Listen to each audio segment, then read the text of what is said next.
10th class, you study about electrostatic potential or electric field. Okay, that is related to charges. Suppose you have a charge Q. Around that charge, there is certain region in which its electrostatic influence can be experienced. There is a space around the charge within which it can attract or repel other charges, right? That space, that region is called electric field. Same way, in case of gravitation, around any mass, there is some space within which it can gravitationally influence other masses, within which it can attract other masses. So that region around the mass, that is called gravitational field.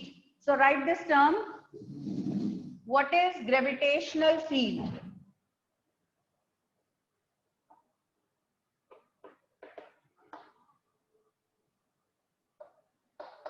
Let us denote it by E, gravitational field. Let us denote it by symbol E. Right. So write the definition. Electric gravitational field is the space around a mass within which it can attract other masses. It is the space around a mass within which it can attract other masses.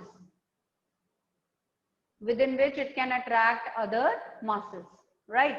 So that's why yesterday when I had taken a mass M and I had taken a point P, I transferred it to point Q and brought up to point A. So this P point, Q point, they were within its gravitational influence. These points, they were within its gravitational field. Okay, otherwise nothing will happen. This mass will not experience any force because of this mass if it is out of its gravitational region, if it is out of its gravitational field. All right, so this concept must be clear to you, gravitational field. And now gravitational field, that is a space. The quantity related to it is called gravitational field intensity. Gravitational field intensity, which is a vector quantity. And E means this is this gravitational field intensity I am talking about. Gravitational field intensity is denoted by E vector because field is space, it is region. The quantity that gives the strength of that gravitational field at a point, that is called gravitational field intensity. Like you just connect with the previous things, magnetic field intensity in 10th standard you had read about. So magnetic field intensity was B vector. In place of that we are having gravitational field intensity, that is E vector. Now the question is, so write its definition. Gravitational field intensity, it is a physical quantity. Gravitational field was the space, gravitational field intensity is the physical quantity that gives the strength, that indicates the strength of gravitational field at a point. That indicates the strength of gravitational field at a point. So that is called gravitational field intensity. Now how do we define it numerically? Numerical definition. Gravitational field intensity, you can also denote it by, sometimes we use I symbol also for that. Okay, different books they have given different symbols. So let us use I for this. So gravitational field intensity is defined as a force, gravitational force experienced by a unit mass kept at that point. So basically it is force per unit mass. If we have certain mass M at point P and distance between them is R, then this force in this case can be written as GM by R square over M. So it will be GM upon R square. Or you can say basically it is having same dimensions or almost the same formula as acceleration due to gravity.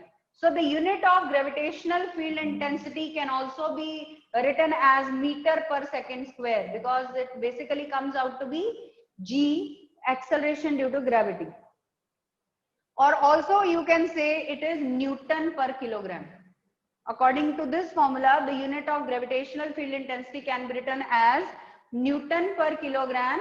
And since numerically it is equal to gm by r square, which is the formula of acceleration due to gravity, you can also write its unit meter per second square. You can also write meter per second square here. So this is about gravitational field intensity, right? Or gravitational field, you can say. Now we are going to derive relation between gravitational field intensity and gravitational potential difference. Yesterday we defined gravitational potential at a point. Gravitational potential difference will be between 2 points, like this point P and Q point. So it is the amount of work done to bring unit positive mass from one point to another point. In place of bringing it from infinity to certain point, we are doing the work in displacing a mass from one point to another point. So then that work done will be called gravitational potential difference. So if we are taking 2 points, that work done will be called potential difference. If we are taking 1 point, then we are bringing the mass from infinity, we will call it gravitational potential at a point. Okay, so write another definition, gravitational potential difference. Gravitational potential difference between 2 points. It is the amount of work done. Gravitational potential difference between 2 points is the amount of work done to bring a unit positive mass or a unit mass, 1 kg mass, from one point to another point. From one point to another point. I hope this definition is clear to you. Okay, students, so let us now derive a relation between gravitational field intensity I and gravitational potential difference dV. Okay, if V is potential, dV will be the potential difference. So write down.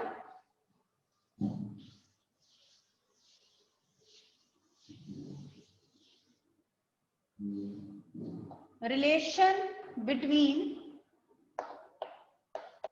gravitational field intensity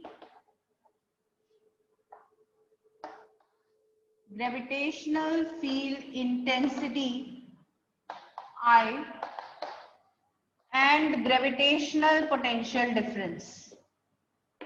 What PdV means potential difference, dV. Okay, so we are taking again a mass m. At P point there is a mass 1 kg length at a distance x. At a distance of x at point P, suppose 1 kg mass is placed. Now what will be the direction of gravitational force? That will be towards the bigger mass. Bigger mass will be pulling it towards itself. So this is the direction of force here, right? This is the direction of force here. Now we are taking it against the gravitational force. Let us displace it from P point to Q point through a small displacement dx, but now in the direction opposite to the gravitational force. So what will be the amount of work done in doing so? It will be minus f dx.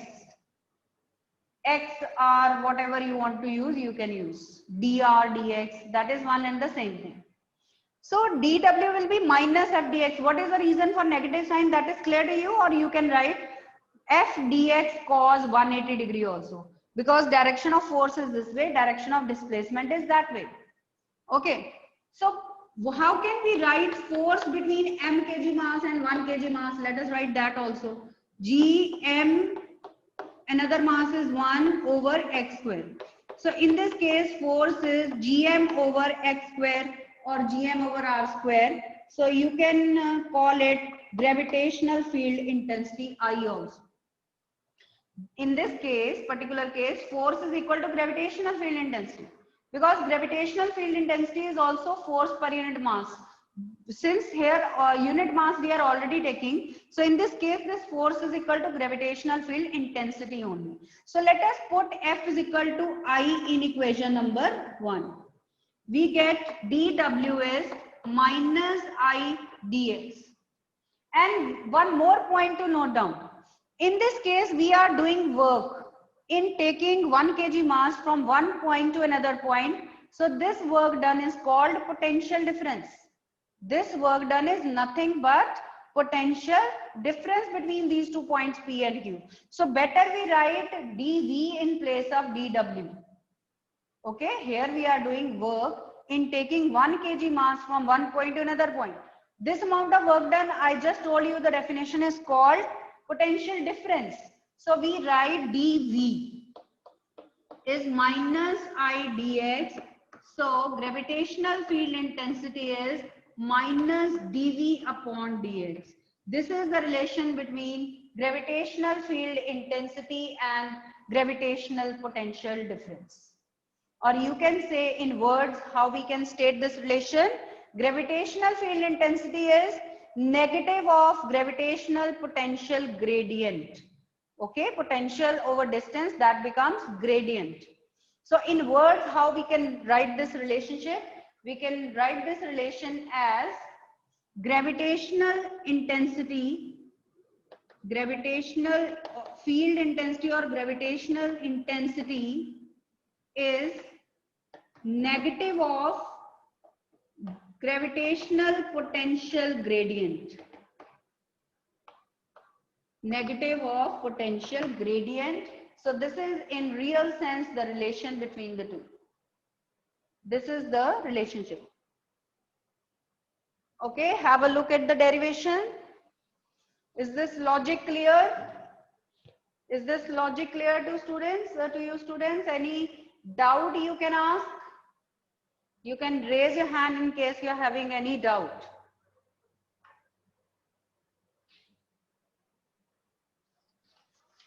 I hope this article is clear to you.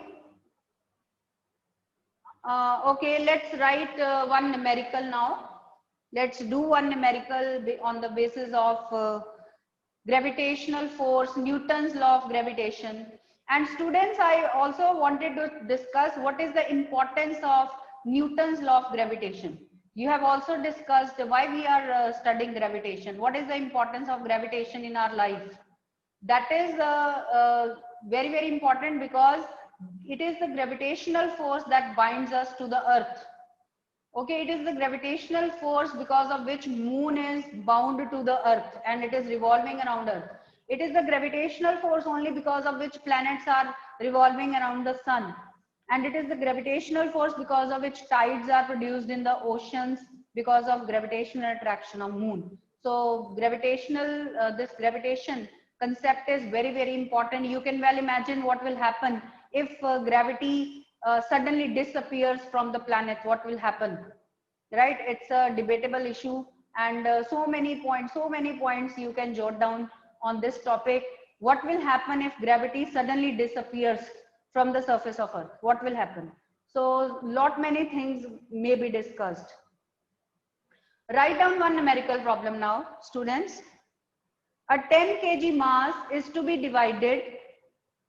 A 10 kg mass is to be divided into two parts. Is to be divided into two parts such that there is a 10 kg mass. It is divided into two parts such that the force of attraction between them is maximum. इस तरह से divide किया है कि force of attraction maximum है उनमें. Such that the force of attraction between them is maximum. What is the mass of each portion? We are to tell how much is the mass of each portion. Okay, now in mathematics or in physics also we have told you that derivative of a constant is always zero. So when this force is maximum, that means force is constant. So for the force to be a constant, its derivative should be zero. So this is the logic that we are going to use in this question. Okay. So first of all, let us divide the 10 kg mass into two parts.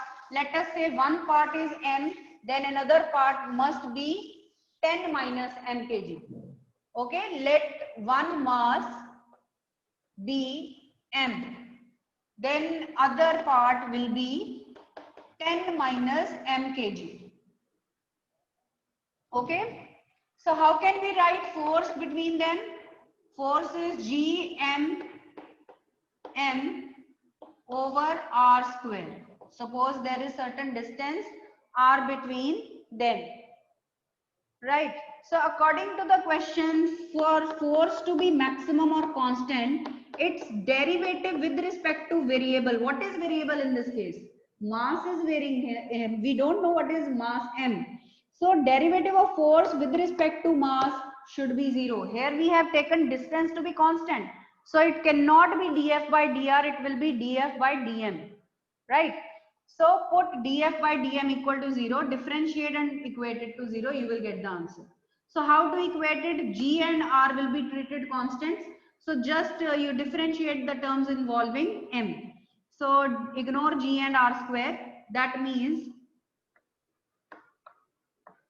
d by dm 10m minus m square equal to 0. So differentiate 10m minus m square. It will become 10 minus 2m. You know how to differentiate. Derivative of 10m will be 10 and of m square will be 2m.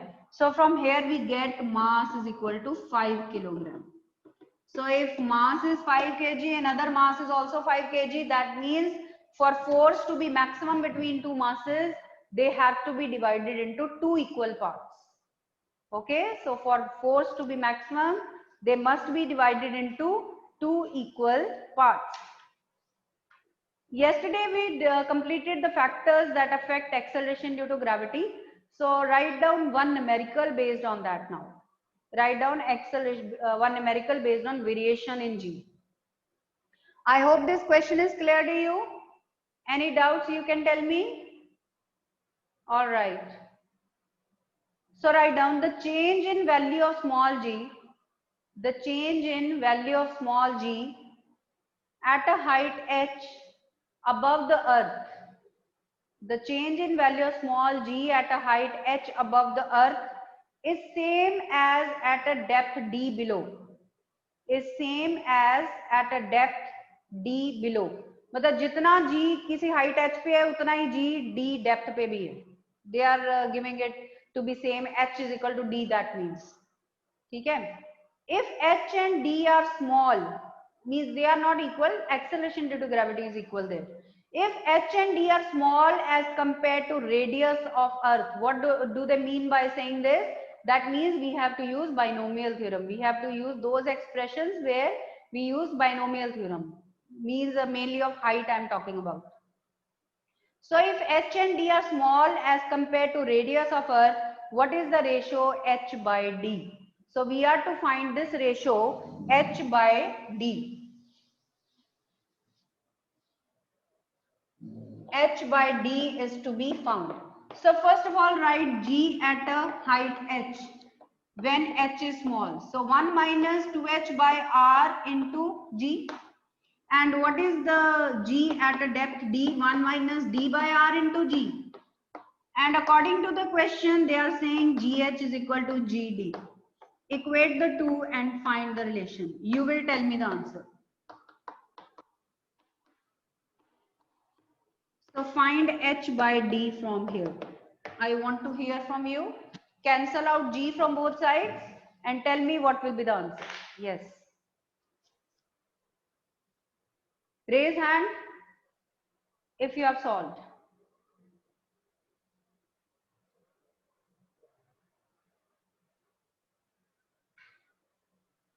Yes, anybody, if you have solved, g gets cancelled on both sides, 1 gets cancelled, negative sign gets cancelled, 2h is equal to r is equal to d over r gets cancelled, so h over d is 1 by 2. Very simple. So the answer is h by d is half. This is your answer. Did you find it difficult to solve, students? Any doubt in the mathematical calculations? You can come up, you can tell me. You should be able to solve. All right. So let's move on to our next article, escape velocity. Any doubt up till now you can ask. The concept of gravitational field, gravitational potential difference, gravitational potential energy, relation between gravitational field intensity and gravitational potential difference. Is that clear to you all? The articles that we did yesterday and today, I hope these articles are clear to all of you. Any doubt, you can still raise your hand. Yes, students? Any doubts, you can tell me. No doubts. Plus one is very, very intelligent. Yes, really. Because this time, not a single student failed in physics. In plus one also, plus two also. This is for the first time it happened. We have got such an intelligent batch this time. Not even a single failure. Can you imagine? We are very happy. We have got a batch of very intelligent students in plus one also, plus two also. Not even a single failure. And in 9th, 10th too, there is one or two student, maximum one student or two students are failing. So remarkable result in COVID-19 situation. Very good. So all the students, they have become very intelligent sitting at home. So because their time is not wasted now and they are sitting at home, they are utilizing their time. We can just say this. So keep it up. Very good. All right. So next topic is escape velocity. So first of all, let us understand what is escape velocity. Escape, what does the body is going to, what will the body escape? It will escape gravitational pull of earth. Suppose I throw a piece of chalk or any ball in a vertical upward direction, right? What will happen? It will come back to my hands again after some time. I throw it with a little more higher initial velocity. What will happen? It will come back to my hands again, but after certain more time, after covering more distance, and after some time it will again come back to my hands. If I give throw it with a very large initial velocity, it will take more time and then come back again. Okay, it will return back again. But now suppose I have a certain arrangement that I can throw that object with such a high initial velocity कि आप ऊपर देखते हो और वो object वापस आती नहीं है. It doesn't come back. तो इसका मतलब कि वो ऑब्जेक्ट कहाँ पे गई? It must have entered the space. It must have escaped the gravitational pull of earth. तो जब ये चौक वापस आ रहा था या बॉल वापस आ रही थी, दैट मीन्स कि अर्थ उसको अपनी तरफ पुल कर रही थी. अर्थ was pulling any object towards its centre, towards the downward direction. When the object has escaped that gravitational pull, it has been thrown with such a high initial velocity, it has got such a high kinetic energy that it overcomes the gravitational field of earth and it enters the space after escaping the gravitational pull of earth. Then we call that it has escaped, it has entered the space, and that velocity with which we have done so, that is called escape velocity. Okay, so write down the definition of escape velocity first. We denote it by symbol VE. Write the definition of escape velocity. Minimum velocity with which an object is projected vertically up. Minimum velocity with which an object is projected vertically up so that it escapes the gravitational pull of earth and enters the space. Such that it escapes the gravitational pull of earth and enters the space. It never returns back. It never returns back. So that minimum velocity will be called escape velocity. So what is the logic behind? What is the concept that we are using here? Where does that gravitational potential energy go that it had when it was bound to the surface of earth? Okay, that gravitational potential energy must have been converted into some other form of energy. It is converted into kinetic energy. And because of that kinetic energy, we are talking about escape velocity. So what is our logic? When the moment the object escapes the gravitational pull of Earth and it enters the space, what must have happened to its gravitational potential energy? It must have been converted into kinetic energy. So this is our logic. Very small thing, but we will be deriving the expression for gravitational potential energy also first. Suppose the derivation is of 3 marks, then we can't only generalize and just put this logic into action in 2 lines. We have to first of all calculate the gravitational potential energy as per our situation. The object is on the surface of Earth first, and then it escapes the gravitational pull. It enters infinity. It enters the space, and there the gravitational potential energy will become 0, right? So let us do that. Expression for escape velocity we are going to derive.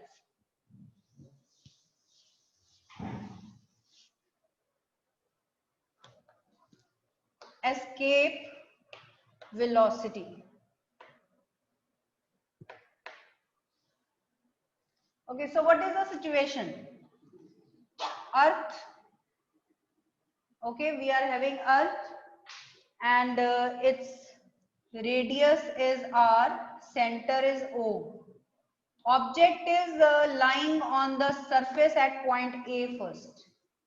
Okay, and we know how much potential energy it is going to have. We did the expression, we derived the expression for gravitational potential energy yesterday, G minus GMM by R, right? But in that case, our situation was a little different. We were bringing the mass from infinity to certain point. Now we are going from R to infinity. Okay, it will enter the space when it is going to infinity, right? It is going to infinity. So what we will do here, we will find the work done between 2 points. Small work done, again the same logic we are using. We will find small amount of work done between P and Q, and then we will generalize the expression, integrate within the limits R to infinity, because we can't find directly the work done between these two limits, R and infinity. So like always, we are using this concept that first we will calculate the small amount of work done, then we will integrate within the limits, right?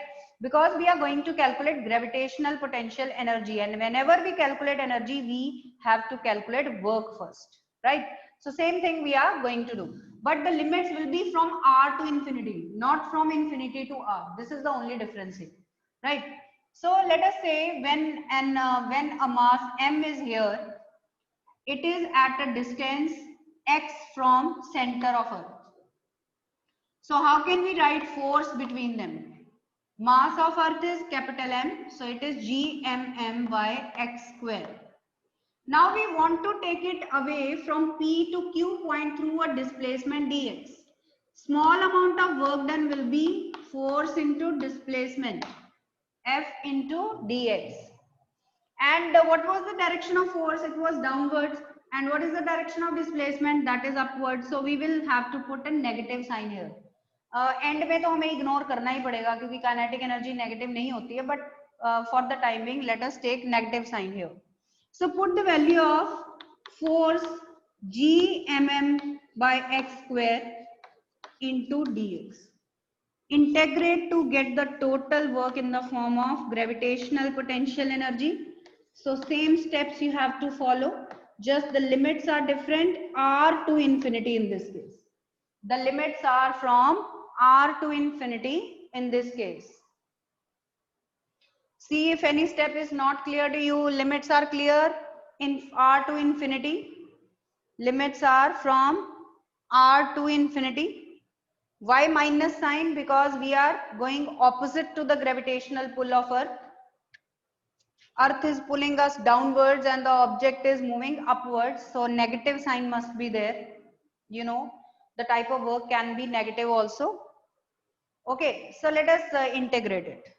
So this work done in the form of potential energy, better we write potential energy, is minus GMM over x. इसका integral क्या होगा? Minus 1 by x, so it will become 1 by x. Let us cancel out that negative sign. Integral of 1 by x square will be minus 1 by x. A minus already है, so we consume it. 1 by x within the limits are to infinity. Okay, so put in upper limit minus lower limit. It will give us 1 by infinity minus 1 by r. 1 by infinity is 0. So we have gmm by r, minus sign, with a minus sign. Yes, negative sign is very important. It shows that the object is bound to the surface of Earth. Potential energy should be minimum for stability of any system. So negative energy shows that yes, the system is bound. Okay, when we are showing the detachment, that the object is leaving the surface of Earth and entering the space, then the energy must be positive, right? So that's why we are dropping negative sign. Okay, so when it enters the space, then where does that potential energy go? It is converted into kinetic energy. This was our main logic. So potential energy is converted into kinetic